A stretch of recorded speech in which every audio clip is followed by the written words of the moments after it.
Today we are reading chapters 47, 48, and 49. Chapter 47 starts with no choice. Despereaux stood trembling on the steps. The thread was most definitely gone. He could not hear it, he could not see it. He should have tied it to himself when he had the chance, but it was too late now. Despereaux's dire situation suddenly became quite clear to him. He was a 2-ounce mouse alone in a dark, twisting dungeon full of rats. He had nothing but a sewing needle with which to defend himself. He had to find a princess, and he had to save her once he found her. "It's impossible," he said to the darkness. "I can't do it." He stood very still. "I'll go back," he said, but he didn't move. "I have to go back." He took a step backward.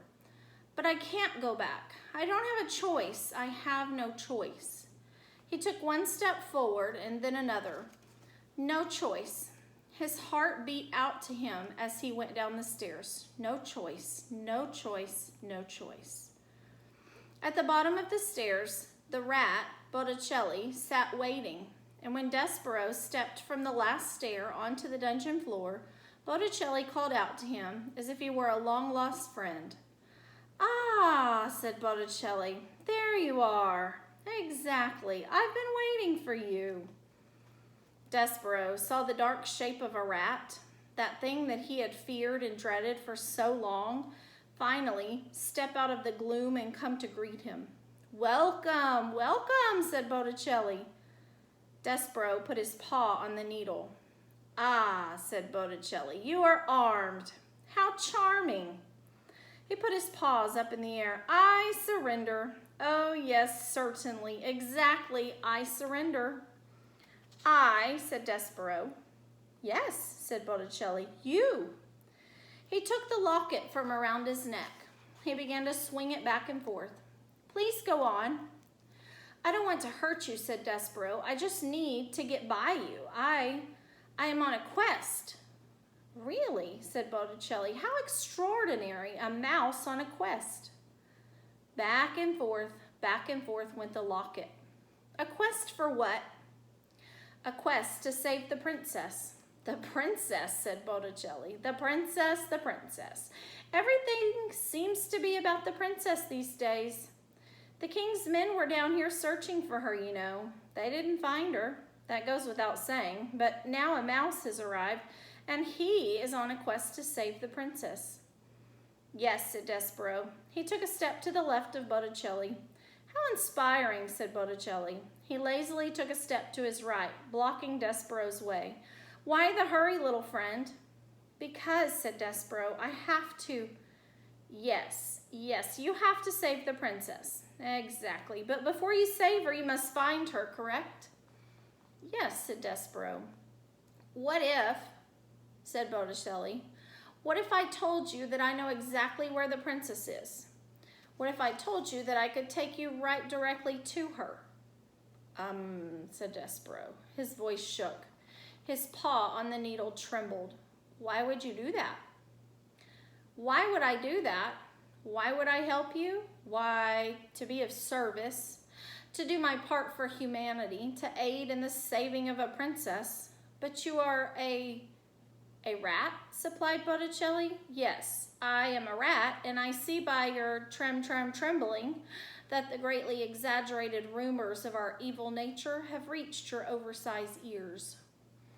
"Yes," said Despereaux. "If," said Botticelli, swinging the locket back and forth, "if you allow me to be of assistance, you will be doing me a tremendous favor. Not only can I do a good deed for you and for the princess, but my actions will help to dispel this terrible myth of evil that seems to surround rats everywhere. Will you let me assist you? Will you let me assist myself and my kind?" Reader, was it a trick? Of course it was. Botticelli did not want to be of service. Far from it. You know what Botticelli wanted? He wanted others to suffer. Specifically, he wanted this small mouse to suffer. How best to do that? Why, take him right directly to what he wanted, the princess.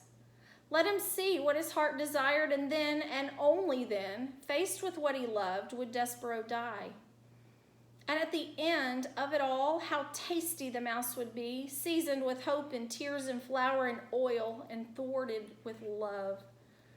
My name, little friend, is Botticelli Rimorso, and you may trust me. You must trust me. Will you tell me your name? Despereaux. Despereaux Tilling. Despereaux Tilling, take your paw from your weapon. Come with me. Despereaux stared at him. Come, come, said Botticelli. Let go of your needle.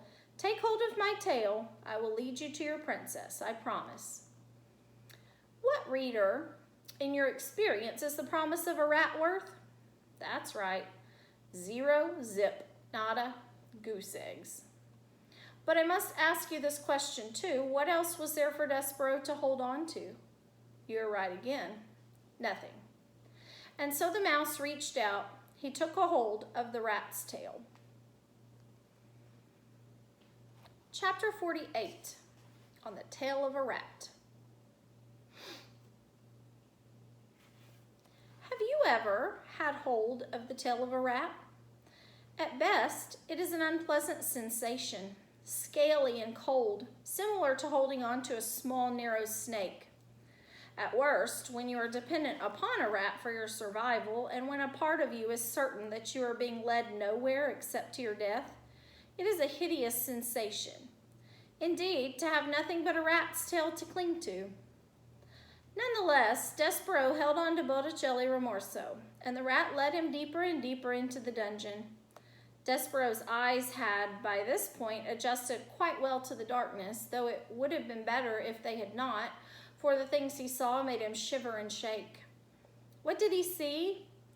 He saw that the floor of the dungeon was littered with tufts of fur, knots of red thread, and skeletons of mice.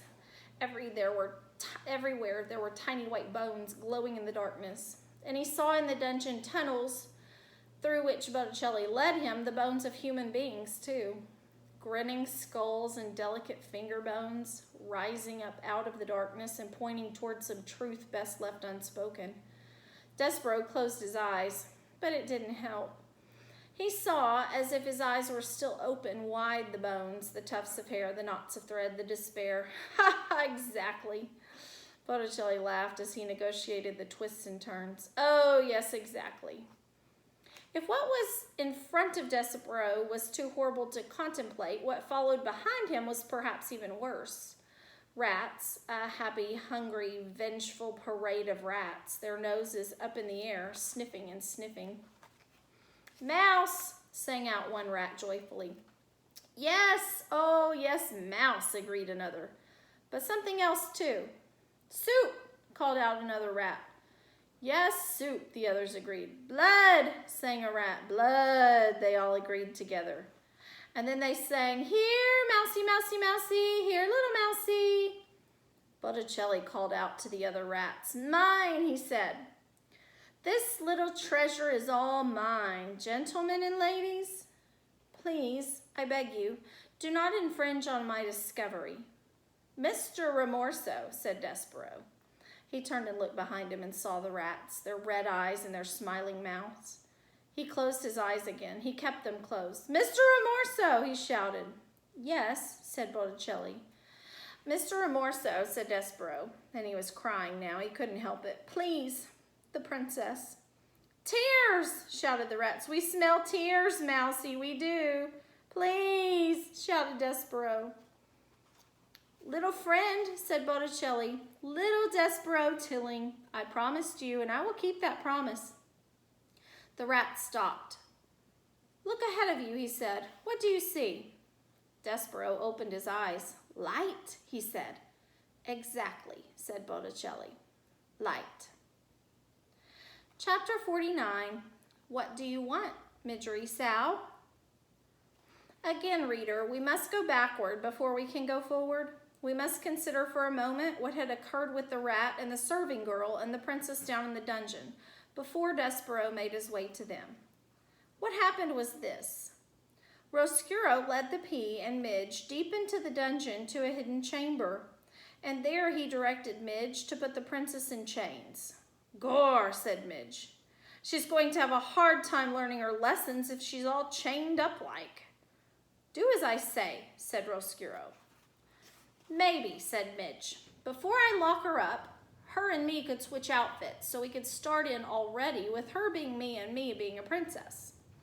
Oh, yes, said Roscuro. Certainly, a wonderful idea. Miss Midgery, Princess, take off your crown and give it to the serving girl. The pea sighed and took off her crown and handed it to Midge. And Midge put it on and slid it immediately right down her small head and came to rest quite painfully on her poor abused ears. It's a biggish thing, she said, and painful like. Well, said Roscuro. How do I look? Midge asked, smiling at him. Ridiculous, he said. Laughable. Midge stood, blinking back tears. You mean I don't look like a princess? She said to the rat. I mean, said Roscuro, you will never look like a princess. No matter how big a crown you put on your tiny head, you look exactly like the fool you are and always will be. Now make yourself useful and chain the princess up. Dress-up time is over. Midge sniffed and wiped at her eyes and then bent to look at the pile of chains and locks on the floor. And now, Princess, he said, I'm afraid that the time for your truth has arrived. I will now tell you what your future holds. As you consigned me to darkness, so I consign you to a life spent in this dungeon. Midge looked up. Ain't she going upstairs to be a servant maid? No, said Roscuro. Ain't I going to be a princess then? No, said Roscuro, but I want to be a princess. No one, said Roscuro, cares what you want. As you know, reader, Midgery Sow had heard this sentiment expressed many times in her short life, but now in the dungeon it hit her full force. The rat was right. No one cared what she wanted. No one had ever cared. And perhaps worst of all, no one ever would care. I want, cried Midge. Shh, said the princess. Shut up, said the rat. I want, sobbed Midge. I want. What do you want, Midge? The princess said softly. Eh? Said Midge. What do you want, Midgery Sow? The princess shouted. Don't ask her that, said Roscuro. Shut up. But it was too late. The words had been said. The question at last had been asked. The world stopped spinning and all of creation held its breath, waiting to hear what it was that Midgery Sow wanted. I want, said Midge. Yes, shouted the pea. I want my ma, cried Midge. Into the silent, waiting world. I want my ma. Oh, said the princess. She held out her hand to Midge. Midge took hold of it. I want my mother too, said the princess softly, and she squeezed Midge's hand. Stop it, shouted Roscuro. Chain her up. Chain her up. Gore, said Midge. I ain't going to do it. You can't make me do it. I got the knife, don't I? She took the knife and held it up. If you have any sense at all, said Roscuro, and I heartily doubt that you do, you will not use that instrument on me. Without me, you will never find your way out of the dungeon, and you will starve to death here, or worse. Gore, said Midge. Then lead us out now, or I will chop you up into little rat bits. No, said Roscuro. The princess shall stay here in the darkness, and you, Midge, will stay with her. But I want to go upstairs, said Midge. I am afraid we are stuck here, Midge, shouted the princess, unless the rat has a change of heart and decides to lead us out. There will be no changes of heart, said Roscuro. None. Gore, said Midge. She lowered the knife. And so the rat and the princess and the serving girl sat together in the dungeon as, outside the castle, the sun rose and moved through the sky and sank to the earth again, and night fell. They sat together until the candle had burned out and another one had to be lit. They sat together in the dungeon. They sat and sat. And reader, truthfully, they might be sitting there still if a mouse had not arrived. that's the end of our chapters for today. So you're going to do your comprehension on chapters 47, 48, and 49, and we will finish the book tomorrow. Bye.